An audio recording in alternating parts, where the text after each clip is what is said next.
Olá, boa noite, tudo bem?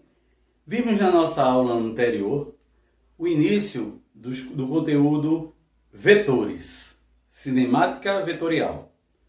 Vamos agora trabalhar as questões do sentido, direção e módulo de um vetor. Por exemplo, quando eu tenho um vetor que eu afirmo para vocês que mede exatamente, digamos, 10 unidades, este é o módulo, é o valor numérico. Se eu digo a vocês que eu estou aplicando neste vetor aqui uma força de 50 newtons, este é o módulo. O valor numérico dado a um vetor chama-se módulo. Direção. Direção é quando eu digo que ele é horizontal ou vertical. Horizontal ou vertical. E o sentido?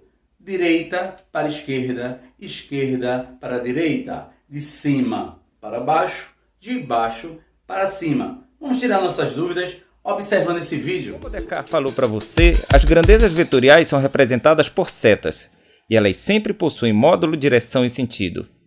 O módulo é representado pelo tamanho do corpo da seta. Portanto, se uma força de 20 newtons é representada por esse vetor, uma força de 40 newtons seria assim, com o dobro do tamanho, já que o tamanho da seta é a representação do módulo. Então, se aqui eu tenho um valor sendo o dobro desse outro, eu também vou ter o dobro do tamanho.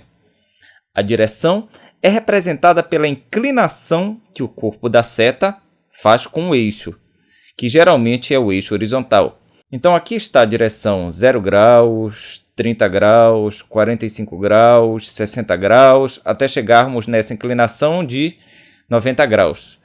Temos o costume de chamar a direção de 0 graus de horizontal e a direção de 90 graus de vertical, e as demais direções de diagonal. O sentido é representado pela ponta da seta. Então, toda direção tem dois sentidos. Por exemplo, aqui você pode ter esquerda ou direita, e aqui para cima e para baixo.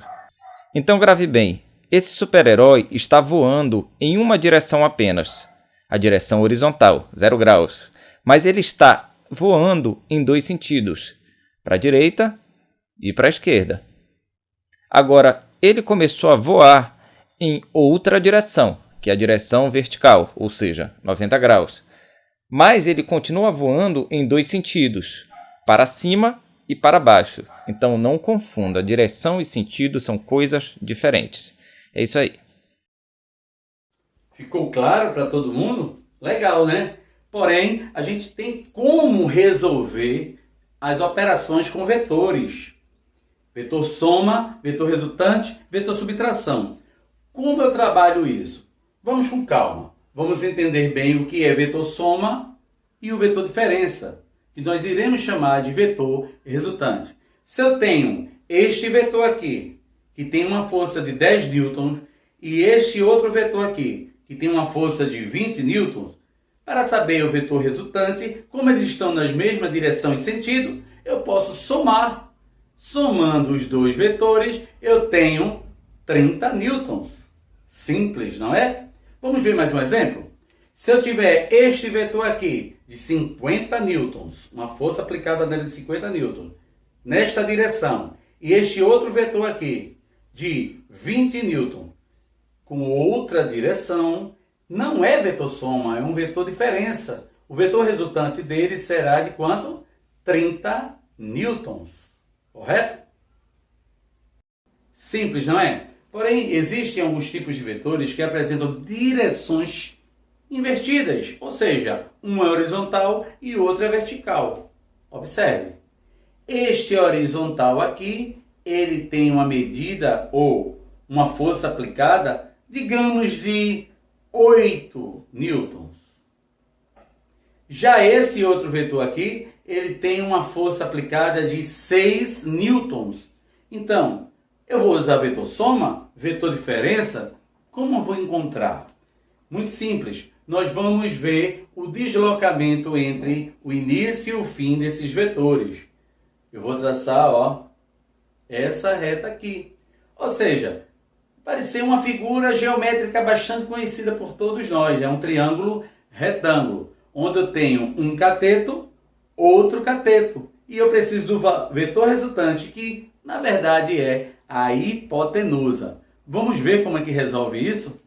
Então observe, eu já tenho aqui os vetores. Um vetor horizontal de 8 newtons, já sendo aplicado por nele, e outro de 6 newtons. Eu preciso saber qual é o vetor resultante aí. Como eu falei, triângulo retângulo lembra teorema de Pitágoras. O teorema de Pitágoras é bem claro que diz que o quadrado da hipotenusa é igual à soma dos quadrados dos catetos. Relembrou? O quadrado da hipotenusa é igual à soma dos quadrados dos catetos. Então, gente, eu vou usar a seguinte fórmula. Vetor resultante, que é a hipotenusa ao quadrado, é igual ao um vetor, pode ser esse ou pode ser o 8, ao quadrado, mais o outro vetor ao quadrado. Calculando isso, eu tenho 6 ao quadrado é 6 vezes 6, ou seja, 36. 8 ao quadrado é 8 vezes 8, ou seja, 64. Chegamos à conclusão, então, que o vetor resultante ao quadrado é igual a 100, porque se eu somar 36 mais 64, eu tenho 100, correto? Porém, o vetor resultante aqui está ao quadrado, não me interessa o quadrado, eu quero apenas vetor resultante, sem ser quadrado. Então, vetor resultante, sozinho, é igual operação oposta à radiciação, potenciação. Então, quando tem uma potência, vai virar raiz. Raiz quadrada de 100.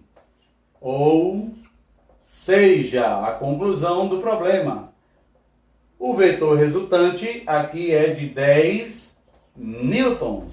Encontrei a resposta do vetor que eu precisava. Tranquilo? Então, pessoal, já que vocês viram os nossos 3 exemplos, agora é só exercitar. E até a próxima aula.